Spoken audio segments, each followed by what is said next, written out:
آج مسلمان سوچتا ہے کہ ہمیں ہمارے باپ دادا یا ہمارے پیر ہمارے بزرگ ہمیں بچا لیں گے اور ہم ان کا دامن تھام کے جنت میں چلے جائیں گے۔ تو قرآن نے کہہ دیا اہل کتاب جیوز اور کرسچن کے بارے میں وَمِنْهُمْ أُمِّيُّونَ کہ ان میں بھی ان پڑھ لوگ تھے۔ کیوں ان پڑھ کہا ان کو؟ لا یعلمون الکتاب، کیونکہ ان کو تورات اور انجیل کا علم نہیں تھا۔ جیسے آج مسلمانوں کو قرآن کا نہیں پتہ کہ قرآن میں اللہ نے کیا کہا۔ کس کو فالو کرتے تھے؟ الا امانی، صرف اپنی آرزوؤں پہ چلتے تھے۔ وَإِنْهُمْ إِلَّا يَظُنُّونَ، وہ صرف اپنے گمان پہ چلتے تھے۔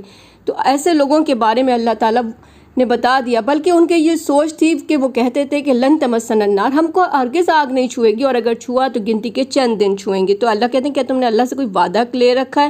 بلا کیوں نہیں، من کا سب سیئہ، جس نے برائی کی ہوگی اور اس نے گھیر رکھا ہوگا اس کی برائی، نہ توبہ کی نہ اصلاح کی، تو یہ فاولئک اصحاب النار، یہ جہنم والے ہیں، ہم فیہا خالدون، ہمیشہ اس میں رہیں گے۔ اور جو ایمان لائے اور اچھے کام کیے، یہ اصحاب الجنہ، جنت والے، ہم فیہا خالدون، ہمیشہ جنت میں رہیں گے۔